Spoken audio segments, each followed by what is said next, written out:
We just finished Yakuza 0, done and dusted. You guys recommended this for the longest of time. I came into this game, and I'm not going to lie to you guys, I wasn't expecting much. Didn't really think it was going to be that great. I kind of saw some gameplay, I watched some reviews. I didn't think I was going to enjoy it, really. I was playing it for the sake of, just checking out if the reputation was actually accurate. This game is much better than I thought it was going to be. It's very long, and there is a great amount of content in it. And I think it was entirely worth the £10 that I paid for it. We'll say that much. I did not like all of this game, though. I'm going to talk about the positives, and then I'll talk about the negatives. But all in all, the negatives aren't really that strong. So I'll let you guys know that much in advance. I feel like the thing that carries this game head and shoulders above every other aspect of it is by far the storyline that runs through it. It's the story. It's all about Kiryu and Goro.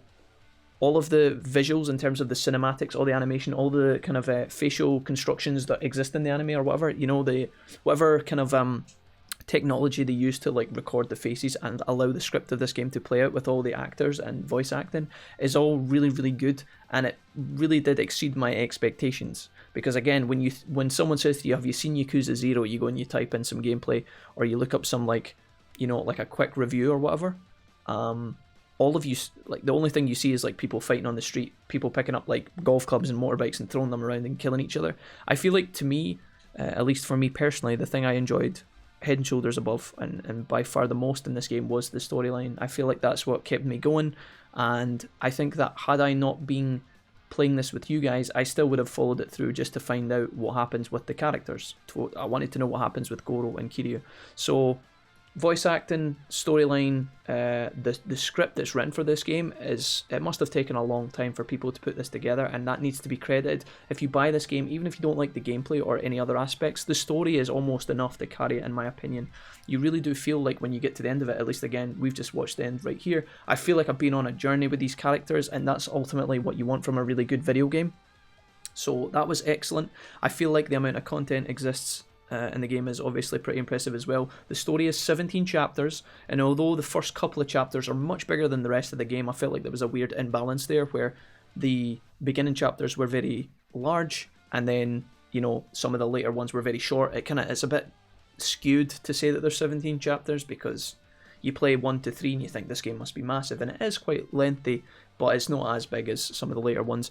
Regardless, there's a ton of storyline content there. There's a ton of side stuff to do in the game as well. All your sub-stories, all of your mini-games. I'm talking about, obviously, the small mini-games like going bowling, playing snooker, playing darts, playing shogi. But then, obviously, the mini-games involving the business side of things. So with Kiryu, you've got his real estate, and then with Goro, you've got his cabaret clubs. Both of them are unique and pretty entertaining, I think. I think a lot of people will get sidetracked doing the financial stuff, and I actually think that's quite good. Normally when you play large RPG video games, if they have like sub stuff like Gwent in The Witcher 3 or Blitzball in Final Fantasy X or Triple Triad in Final Fantasy VIII, you've got these mini-games. If you actually take the time to learn to do them, they're normally quite fun. Some people don't want to put the time in, and some people just don't enjoy it, and that's fine. But normally for me, at least when I put the time in, I normally enjoy it. The only thing that held me back, and one quick point to make on the topic of the financial stuff on the side, especially the real estate, I've got to mention this. I said it a ton of times during the playthrough. I felt like they could have made it so much easier for you to know which properties were available for purchase with Kiryu. So sure, you can go and check out a list of them in the office at base or whatever, and you can look up a list, and you can maybe even Google a list online to make it easier for yourself. But when you're running around the streets of whichever city you're in, I felt like it was really, really obscure to try and figure out which ones were for sale and which ones were not for sale. So I compared this to what it could have been in older games like San Andreas, Grand Theft Auto San Andreas, Grand Theft Auto Vice City, where you can purchase properties that make you money passively in the background. It's like a kind of total sub point to the game, right? But you can do it if you want to make big money. You can run around, and all these buildings and areas and entertainment districts and whatever that are available to purchase, they're like clearly labeled with icons and signposts, and you can jump around and it's super easy to find them. I felt like in this game as Kiryu, when I was running around looking for the buildings to buy, it was really quite awkward to find. The minimap was a bit shit sometimes. You've got these clear markers for shopping centres and restaurants and bowling alleys, but then when it came to buying properties, I felt like they could have had another little indicator just quietly kind of pointing out, you know, a little blue yen sign or a little blue house sign that says, you know, you can purchase this property. I feel like they could have done with that, but I won't go into it too much. They definitely could have made that better. The HUD could have been a lot better. So yeah, for the most part, that's all the great things I loved about Yakuza. I feel like the story is definitely the best part. I won't get into all that again. Some of the negative aspects about this game is I felt like I really didn't enjoy the combat at times with this. It was fun in the beginning, and it's fun when you're first getting introduced to the story. And you're first picking up, you've got all your different fight styles, you pick up all your different ones, you decide which ones you like the best. It's fun in the beginning, but not so much afterwards. I'll let this play out and then I'll get back to the rest of this review. I'll pick up immediately in a minute. And so the last thing I said, and I was starting to talk about some of the negatives of the game. Okay, the combat. When you first get introduced to the combat of Yakuza 0, it's pretty fun. The game builds you up very slowly and gradually, which is nice. You start off just punchy, kick, and it's nice and easy. And then as you go through, you get 3 styles for each character, so you've got 6 styles total. And then obviously, as you go through the game, you earn money. You can buy more combos, you can buy new moves, you can buy all this extra stuff, which makes the combat really fluid. So on one hand, in the beginning, the combat to me was really enjoyable. Sometimes when I took a break from the game and came back to it the next day, it was fun to, you know, pick things up and, you know, beating people up. I particularly like Beast Mode, and I particularly like the Dancer Mode for Goro. When it came to the boss fights, I typically used a lot of the kind of brawler fighting techniques for both of them, the blue techniques for each character. So the fighting was fun at times, but I do feel like, again, in amongst my comment earlier about the story being so good, for me, I was playing through to get through the story, and I felt like the game literally went like this. It was like, so you go through a segment of the story, and then you fight 10 guys, and then there's a segment of story, and then you fight 10 guys, and then, you know, if it was a particularly busy part of the game, it would be like, you know, 10 guy fight, you move around the corner, 10 guy fight, you move around the corner, and then like a brawl fight against a boss or something, right? I personally felt like I didn't do a lot of side stuff in the game, which is on me. So I didn't have as much money as maybe somebody who, you know, does all the side stories and sub stories and does all of the financial stuff and builds up their empire. I felt like I didn't investigate the skill tree as much as maybe another person would, and therefore maybe the combat would have been a bit more flush and more kind of trying to think of the word, but I feel like the combat might have been a bit better had I been able to purchase more combos in the skill trees. But then the skill tree requirements to buy things were quite expensive, so, you know, it's in the beginning it's 300,000 for you to buy a tiny bit of life, and then, you know, 2 million, and then suddenly it jumps up to like 50 million, 100 million, and some of those combos that maybe would have made the combat a little bit more enjoyable and a bit more kind of diverse towards the end game, they're locked behind quite expensive barriers. So if you are a player who doesn't play through some of the side content, I feel like you maybe will be punished a little bit more than someone who does.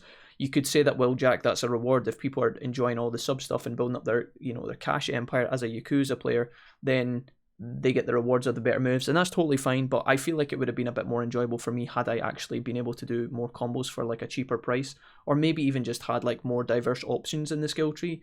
I did feel a little bit lackluster towards the end of the game when, you know, you're like, okay, well, I know that I'm coming up for the boss fight in the boss gauntlet, so I need to, you know, fight through a room of 10 enemies, and then a room of 10 enemies, and then a room of 10 enemies. I found myself a lot of the time just doing the same kind of combos over and over, and I was just kind of trying to push through.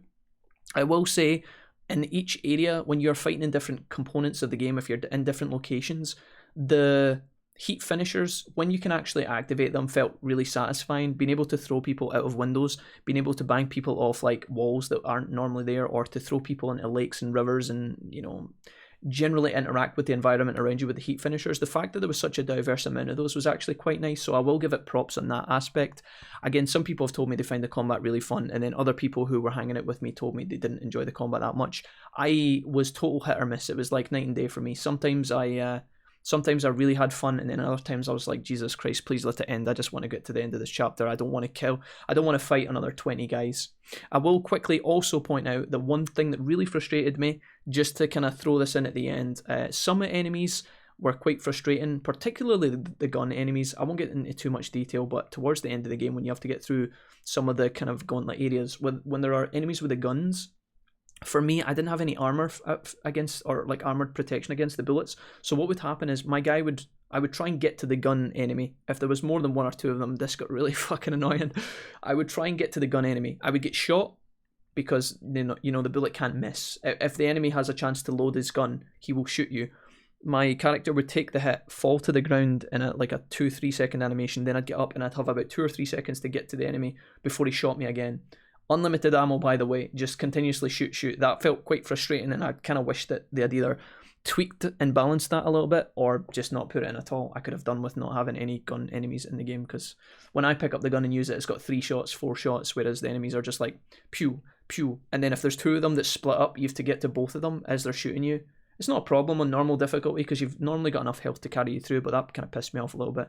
So I wish they maybe hadn't have added those in. If any of you guys are playing the game and you've only seen 1 or 2 gun enemies so far, it's not really a problem until you get to the last chapter where there's more than a handful and it gets a bit frustrating. I'm kind of like, dude, why? Where is the absolute need? But the boss fights felt pretty good. The animations around the boss fights were pretty epic.